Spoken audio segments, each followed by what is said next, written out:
আমরা শুধু দেখেছি কি মাত্র হাত বদল হয়েছে, ঠিক কিনা? আমি বলতে চাই, এই বাংলাদেশের প্রতিটি মানুষ যদি শান্তি পেতে চায়, তাহলে সকলকে কোরআনের ছায়াতলে আসতে হবে, ঠিক কিনা? তাদের সকলকে রসুলের আদর্শে আসতে হবে। রসুলের আদর্শ বাস্তবায়ন করার জন্য সকলকে কাজ করতে হবে, ঠিক কিনা? আসলে কোন তন্ত্র মন্ত্রের মধ্যে শান্তি নাই, শান্তি রয়েছে একমাত্র কোরআন এবং সুন্নাহর মধ্যে, ঠিক কিনা?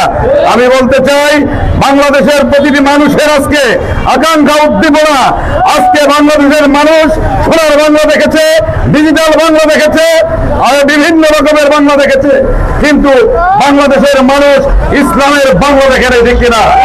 বাংলাদেশের মানুষ আগামী দিনে ঐক্যবদ্ধ হয়েছে, সকলের চাওয়া ইসলামকে ক্ষমতায় নেওয়া, ঠিক কিনা?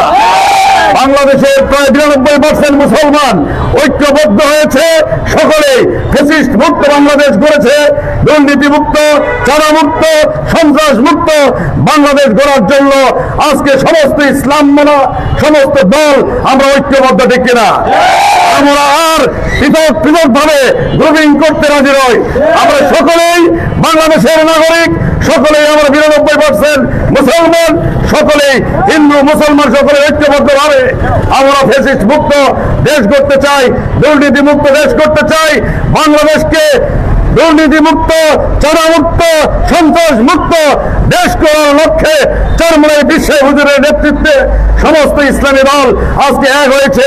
আমি দেবীগঞ্জবাসীকে বলতে চাই, আমরা সকলেই ঐক্যবদ্ধ হয়ে এই দেবীগঞ্জকে ইসলামের ঘাঁটি হিসেবে প্রতিষ্ঠিত করবো ইনশাল্লাহ। ইনশাল্লাহ আমি সকলকে বলতে চাই, ইসলামের জন্য, দেশের জন্য, মানবতার জন্য আমরা সকলেই এক, ঠিক কিনা? আমরা ঐক্যবদ্ধ হবে ইসলামের জন্য, দেশের জন্য, মানবতার জন্য কাজ করার সকলকে উদাত্ত আহ্বান জানিয়ে, সকলকে ধন্যবাদ জানিয়ে আজকের এই র্যালি সমাবেশ এখানেই শেষ ঘোষণা করছি। সকলকে ধন্যবাদ। আসসালামু আলাইকুম ওয়া রাহমাতুল্লাহি ওয়া বারাকাতুহু। অন্যান্য ধর্মাবলম্বী ভাইদের প্রতি রইল আন্তরিক শুভেচ্ছা, অভিনন্দন।